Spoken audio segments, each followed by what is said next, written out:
Homemade bytes চ্যানেলের আজকের রান্না গন্ধরাজ ভেটকি। চলুন শুরু করা যাক। এখানে ভেটকি মাছের 9টি টুকরো আমি নিয়েছি। চলুন ম্যারিনেট করা যাক। ম্যারিনেট করার জন্য এখানে আমি 2টি গন্ধরাজ লেবু এরকম লম্বা লম্বা করে চিড়ে নিয়েছি। এরপর মাছের ওপরে গন্ধরাজ লেবুর রসটি দিয়ে ভালো করে মাখিয়ে নেব। আর এর সঙ্গে দিয়ে দেব পরিমাণ মতো নুন এবং গোলমরিচের গুঁড়ো। সবগুলো দেওয়ার পর ভালো করে মাছের গায়ে মাখিয়ে নেব।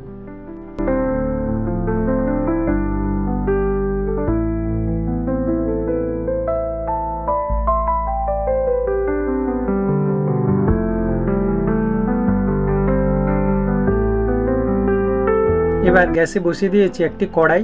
এরপর তার উপরে নিয়ে নিয়েছি সরষের তেল। সরষের তেল গরম হয়ে এলে এর উপরে আমরা মাছগুলো হালকা করে ভেজে নেব।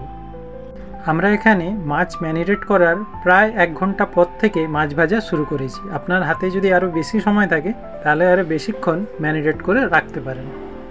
দেখুন এক এক করে সমস্ত মাছগুলো ভেজে নিয়েছি। এরপর ওই তেলেই দিয়ে দিয়েছি 3টে মিডিয়াম সাইজের পেঁয়াজের পেস্ট দিয়ে ভালো করে নেড়ে নেব।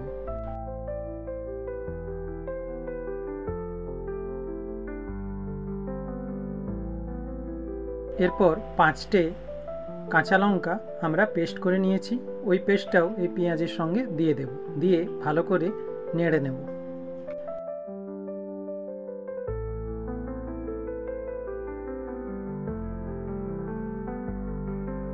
পেঁয়াজ ভালো করে ভাজা ভাজা হয়ে এলে এখানে আমরা দিয়ে দেব আদা রসুনের রস। আদা রসুনের রস দেওয়ার পর ভালো করে মিশিয়ে নেব।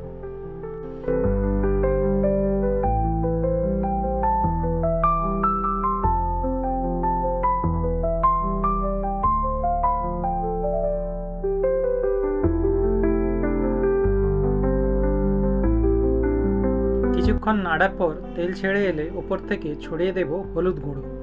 দিয়ে ভালো করে মিশিয়ে নেব।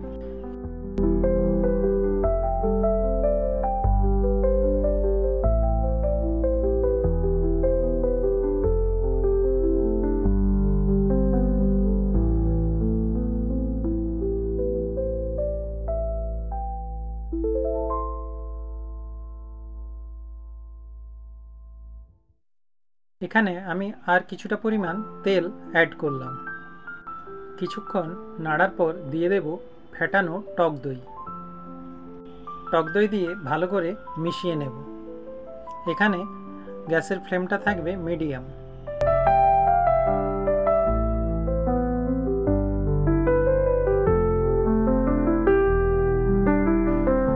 দেখুন ভালো করে মশলা পেকে গিয়েছে। এই সময় এখানে যোগ করব কিছুটা পরিমাণ গরম জল। এখানে আমি 2 কাপ গরম জল দিয়েছি। ভালো করে মিশিয়ে নেব। এখানে আমি একটি গন্ধরাজ লেবুর ওপরের ছালটা একটু ঘষে নিয়েছি। শুধুমাত্র সবুজ অংশটা নেবেন, সাদা অংশটা নেবেন না। এটাও আমরা এটাকে আমরা একটু পরে অ্যাড করব। ঝোলটা ফুটে এলে এরপর এতে দিয়ে দেব মাছের টুকরোগুলো। দিয়ে কিছুক্ষণ ভালো করে ফুটাতে থাকবো। এই সময় এখানে যোগ করব লেবুর ছালের খোসা, যেটা আমরা গ্রেড করে রেখেছিলাম। 10 মিনিট পরে দেখবেন মাছগুলো ভালো করে ঝোলের সঙ্গে মিশে গেছে এবং ঝোলটার টেক্সচারও অনেকটা চেঞ্জ হয়েছে। তেলটা ছেড়ে আসবে উপরে। দেখুন এখানে যেরকম হয়েছে। এরপর মাছগুলো এক এক করে আমরা একটা পাত্রে তুলে নেব। ভেটকি মাছ খুব নরম হয়, এই জন্য খুব সাবধানে তুলবেন, না হলে ভেঙে যাবে। মাছটা তোলার পর এই ঝোলেই আমরা দিয়ে দেব কিছুটা পরিমাণে ফ্রেশ ক্রিম। এখানে আমরা আমুলের ফ্রেশ ক্রিম ব্যবহার করেছি। দিয়ে ভালো করে নেড়ে নেব। এখানে টেস্ট করে নেব নুন আর মিষ্টিটা ঠিক আছে নাকি। যদি নুন ঠিক না থাকে এখানে অল্প পরিমাণ নুন অ্যাড করতে পারেন, আর খুব অল্প পরিমাণ চিনি দেবেন। দিয়ে একটুক্ষণ ফুটে এলে এরপরে এই গ্রেভিটা আমরা দিয়ে দেব তুলে রাখা মাছের উপর।